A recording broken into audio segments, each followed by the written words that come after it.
office are better to reach out to the Attorney General, their consumer division. They have their eye on this price gouging. They are not going to tolerate it. So if you're doing it now, knock it off. Because it's not right, it's not fair, and by the way, it's illegal. And if you're a Rhode Islander who's seeing it, hey, all of a sudden this is 10 times as expensive as it's supposed to be, you have rights, and we need to hear from you. I also want to make a special mention about banks. We are hearing from some folks that they're concerned about whether they're going to have continued access to their banking. This is one area I want to be very reassuring and very clear, and I have total confidence.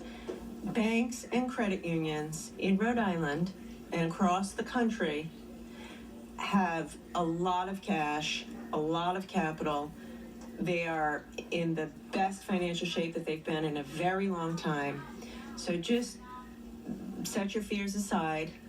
If you need to get money, we're asking you that you do that through an ATM rather than going into a lobby.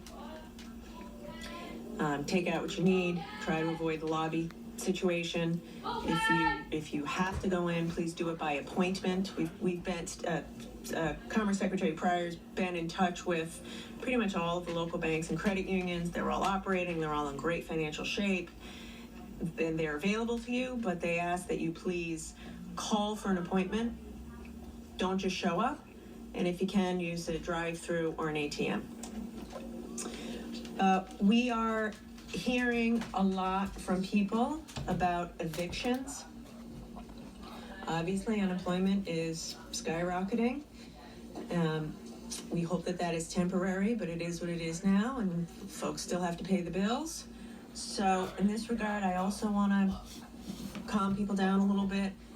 You're not going to be evicted. How do I know that?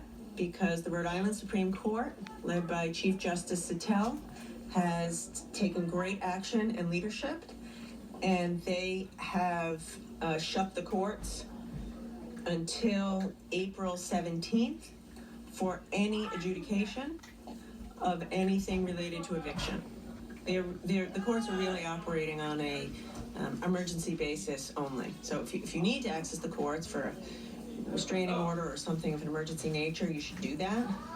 But I want you to know, even if you've received an eviction notice, don't worry about it, because that has to go through a court process, and that will not happen between now and April 17th. I realize that is not a permanent solution. Back to the theme that we're doing this a day at a time and a week at a time. We are working hard here.